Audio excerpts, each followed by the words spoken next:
নমস্কার দর্শক বন্ধু, আমি শ্রী প্রদীপ। আজকে আলোচনা করব প্রতিবশীকরণ, অর্থাৎ আপনার স্বামীকে আপনি আপনার হাতের মুঠোর মধ্যে রাখতে পারেন। আপনার স্বামী দীর্ঘদিন ধরে আপনার সঙ্গে যে দুর্ব্যবহার করছে সেটা কাটানোর পর আপনার স্বামী আপনার হাতের মুঠোয় থাকবে যদি সঠিকভাবে সঠিক ক্রিয়াটি করতে পারেন। ছোট্ট একটি কাজ, যে কোনো একাদশীর দিন যে কোনো বাবলা গাছের ওপর আপনি যে মাথায় যে সিঁদুর পড়েন, এই সিঁদুরটি একটি অশ্বত্থ গাছের পাতায় গুলবেন।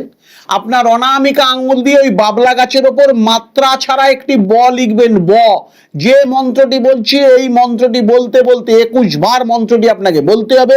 মন্ত্রটি খাতা পেনে নোট করে রাখুন।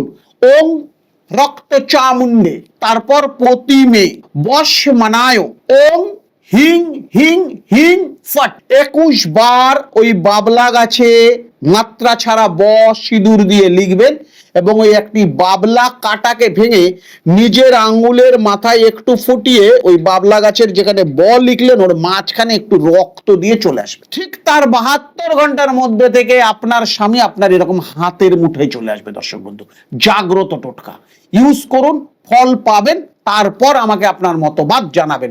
নমস্কার দর্শক বন্ধু, সুস্থ থাকুন, ভালো থাকুন।